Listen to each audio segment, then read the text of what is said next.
All right, I've got everything pulled up. Is everybody seeing that on the screen? Yes. It's the agenda items. Should go along with the agenda that I sent you. The first item up is we have three different corporations or three different clinics that are needing to be approved. One of these is going to start up on April 1st, which was part of the reason why we needed to meet today, is to go ahead and get them clear so they can open their doors.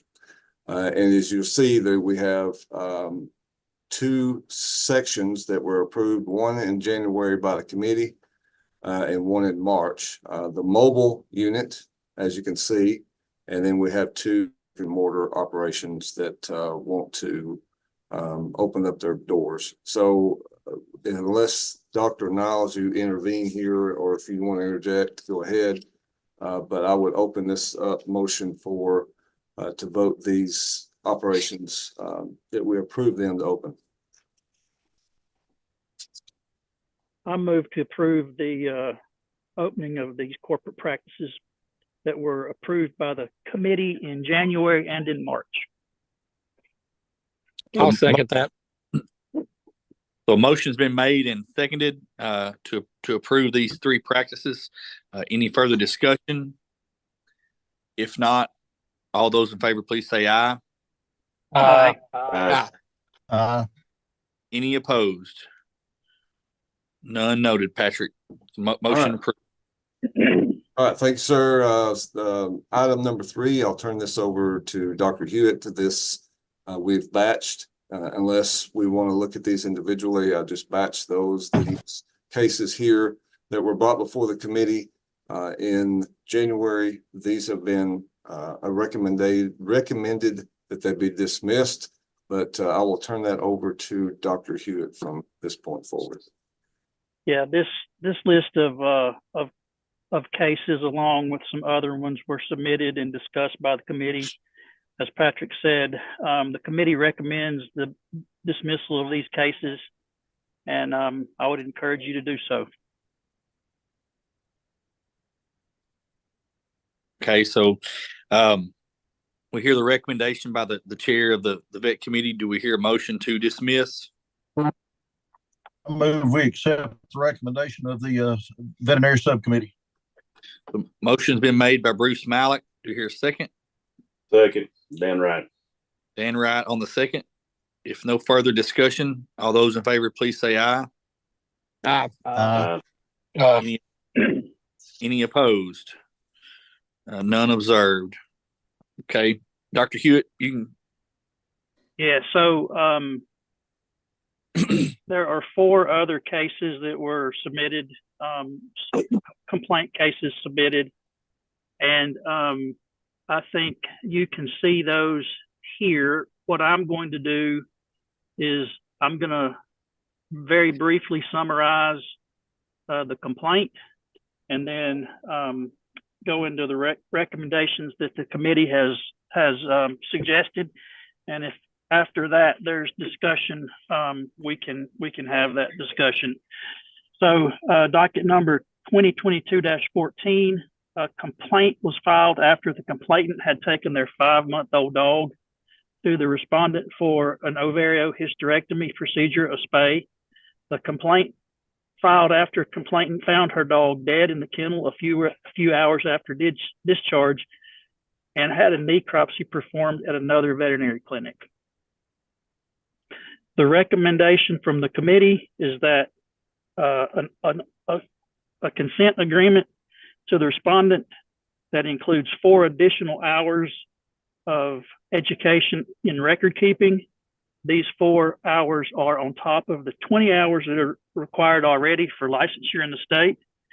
And the respondent will also be required to submit 3 medical records per month for 6 months that are surgical in nature, and it must include the anesthetic protocol, monitoring, and discharge instructions, so the committee can review those.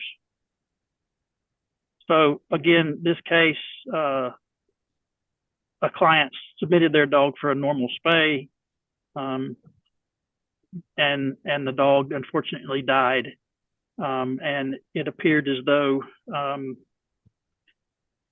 proper procedures were not followed by the respondent. So this is kind of where the questions, I guess, for discussion can occur. I mean, I don't know exactly what you guys want as far as information and detail. Can everybody read that fine? Do I need to enlarge that any? No, it's good. Does this respondent have a history of this beyond this case?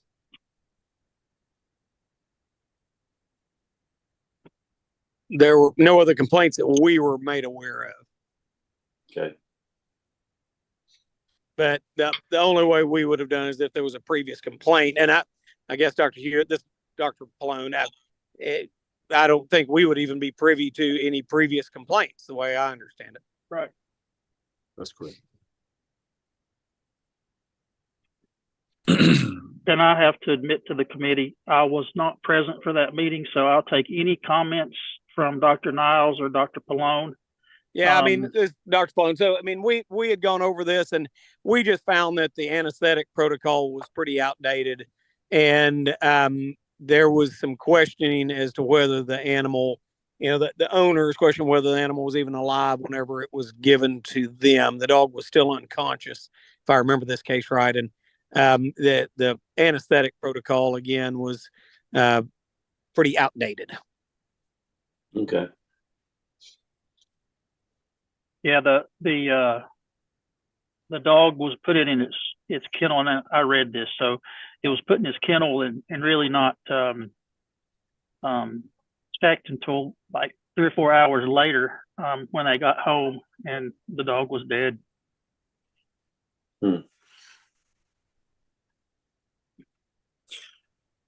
All right. If no other further discussion, I will entertain a motion to approve the committee's recommendations. I move we approve the committee's recommendations. Motion's been made by Dan Wright. Do we hear a second? I'll second. Chad Chester. Second by Chad Chester. Any further discussion? Being none, all those in favor, please say aye. Aye. Aye. Any opposed? None observed. All right, Dr. Hewitt. Certainly. The second case to discuss is docket 2022-2-02. It is summarized in that the complaint was filed after the complainant taking their dog to the respondent for emergency treatment for a dystocia resulting in a cesarean section to be performed. Complaint filed after the complainant had follow-up visits with another veterinarian that resulted in further surgical treatment. The allegation is incompetence, gross negligence, or other malpractice in veterinary medicine. After reviewing the case, the Veterinary Medical Examining Committee recommended to offer consent agreement to the respondent that includes 6 hours of continual education in record keeping, and these 6 hours are above and beyond the 20 hours that are already required for license renewal in the state. The respondent will also be required to submit 3 medical records per month for 6 months that are surgical, including anesthetic protocol, monitoring, and discharge instructions, so that the committee can review those records.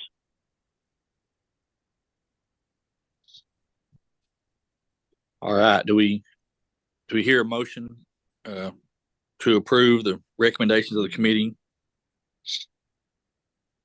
I'll make the motion to approve the recommendation of the committee. A motion by Chad Chester. To hear a second. I'll second it. Second by Mike Mark. Pallone. Oh, sorry. Second by Dr. Pallone. All right. Any further discussion?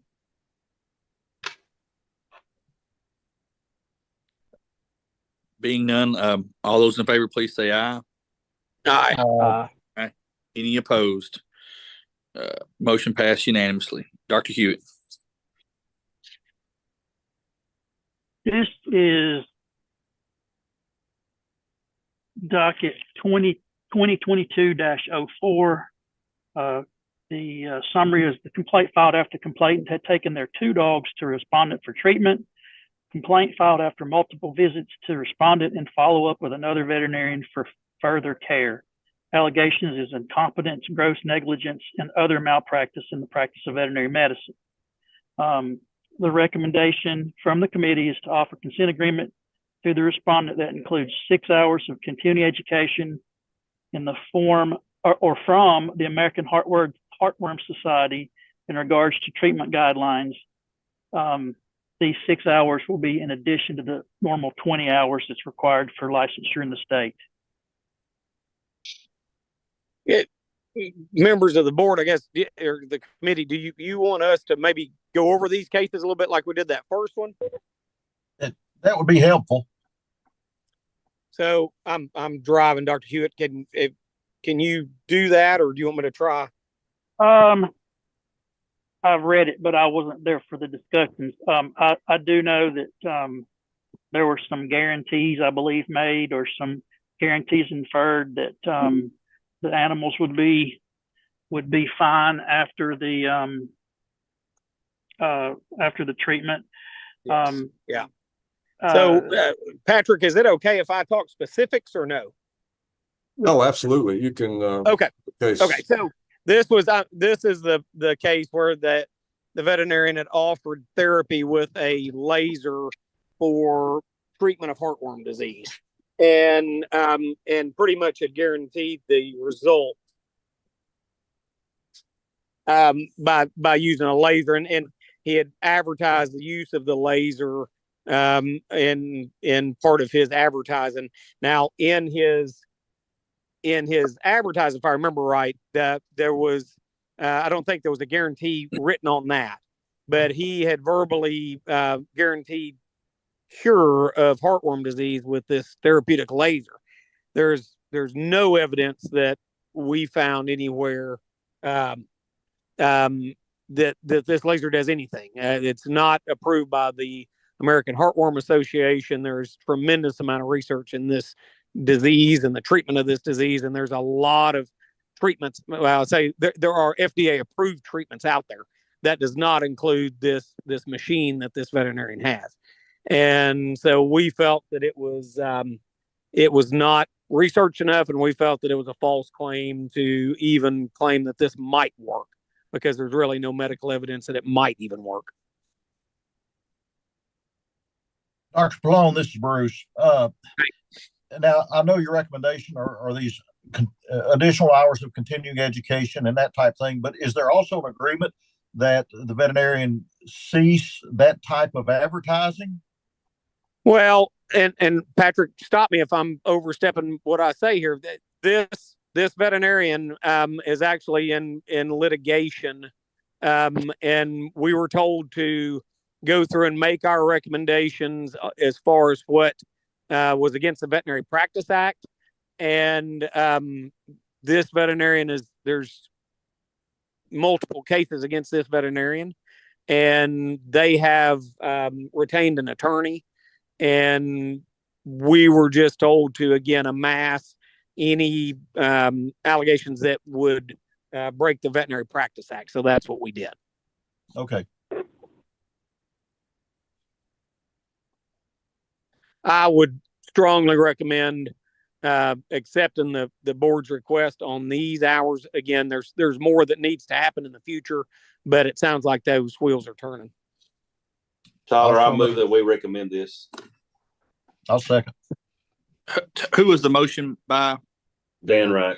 Dan. Okay. Motion been made by Dan Wright, second by Bruce Malik. Any further discussion? If not, all those in favor, please say aye. Aye. Any opposed? None noted.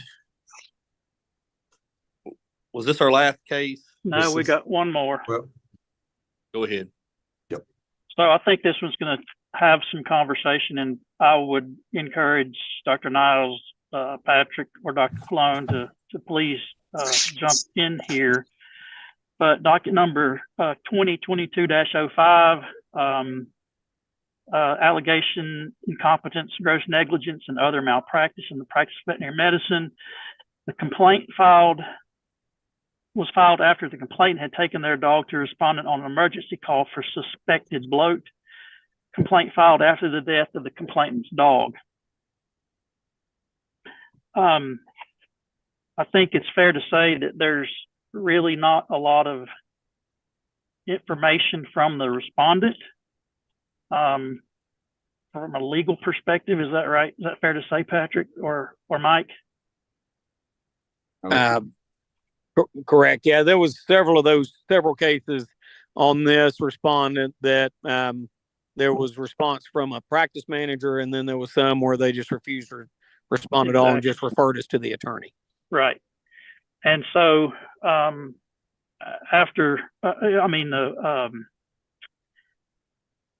the recommendation from the committee is offer consent agreement to the respondent that includes civil penalties of $5,000 each, totaling $15,000 for the 3 violations, one for each violation found above. And you can see those violations. So just a little backstory, guys, is if that's okay. Yes, please. This dog went in for possibility of bloat, which is a real emergency in a dog. The respondent veterinarian kind of did everything but treat the bloat. Offered some chiropractic care for some other problems that the dog might have had going on, maybe not. Did a lot of other testing and other manipulations on this dog that really didn't have anything to do with the bloat. The owner claims, that they continued to ask about the bloat, and was kind of blown off by the veterinarian. Then the veterinarian placed the dog in a cage and came back, and the dog died, if I remember this case correctly. But again, this is the fines and stuff that we chose to levy. And Patrick, you were there. We just felt like it was time to maybe send a stronger message to this veterinarian. It is, Patrick, is it okay if I expound on this a little bit or no? Yes. Okay. It is the same veterinarian. So there are multiple allegations for personal misconduct, for medical judgment claims, advertising claims against the same veterinarian. And Dr. Connor and Dr. Throne and all of us kind of agreed that it's time to, probably scream at this guy instead of whisper. And so we chose the monetary fines, just hopefully to maybe send a little bit stronger sign that, we really need him to straighten up. Dr. Plone or Patrick, either one. Now we're offering a consent agreement. What happens if he does not accept that consent agreement? If he doesn't accept that consent agreement, then he has the opportunity to come before hearing before the commission and face stronger penalties or even pulling his license as well. I will add that this particular veterinarian does have a previous case from the prior board and how it existed before. He was not compliant with that as well. I can't really get into a whole lot of details on that case because it's still pending. But we were planning on having a little bit more of an updated case on this particular veterinarian in April, on the April 18th meeting. Because again, some of non-compliance issues from the previous fine. Okay. Hey, Patrick. Yes, sir. This is John. And again, I'm not sure if I can weigh in here, but I'm just kind of watching things and following up and listening. I don't think it's been pointed out, and I may have missed it. Correct me if I'm wrong, but this doctor failed to furnish details of the patient's medical records to another treating veterinarian.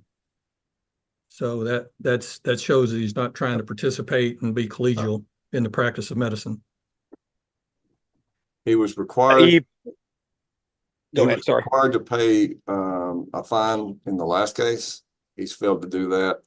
And to our knowledge, I think we were trying to look, but he was also required to do some continuing education. He has not followed through with that. from the previous case. So this is just gonna add on to that. So, and I'll let Corey jump in here if need be. But yes, I feel like this will probably go to a hearing at some point. Yeah.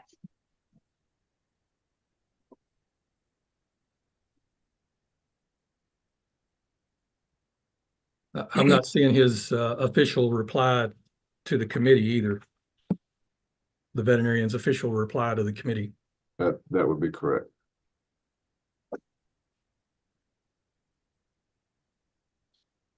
Mr. Chairman, I move the recommendations of the veterinary committee be accepted. Motion's been made by Bruce Malik to accept the committee's recommendation. Do you hear a second? Second from Dan Wright. Second by Dan Wright. Any further discussion? Being none, all those in favor, please signify by saying aye. Aye. Any opposed? None opposed. All the motion passed unanimously. All right, Dr. Hewitt, do you have anything else for us further? I do not. I think Patrick's going to take over after this. Okay. All right, Patrick, you got the floor. Only thing we have left is the last item on today's agenda would be the approval of the licensures for the individuals you see before you. That is 6 veterinarians and 3 veterinary technical licenses. All we need is a motion and approve these as a batch, or we can do each one individually if you like. I move we approve them as a batch and move to approve. All right, the motion's been, Hold on. 2 motions, sorry. okay, motion's been made by Dr. Hewitt to approve as a batch and to approve as presented for these licensures. Do we hear a second? Second, Mike I'll Pallone. Dr. Pallone on the second. If there's no further discussion, all those please say aye. Aye. Any opposed? Any opposed? And there's none. All right. Do we have any new business to be brought before the commission? All right, guys. So Patrick, again, remind us when our next meeting is. Our next meeting is April 18th, 10 o'clock. April 18th. Okay. Where will that be? That's going to be here. Okay. The Natural Resource Drive. All right, guys. Thank you for your time and enjoy your weekend. And we'll entertain a motion to adjourn. So moved. Thank you, gentlemen. 26 minutes. It's a record. Appreciate you guys. Perfect. Thank you. Thanks. Thank you.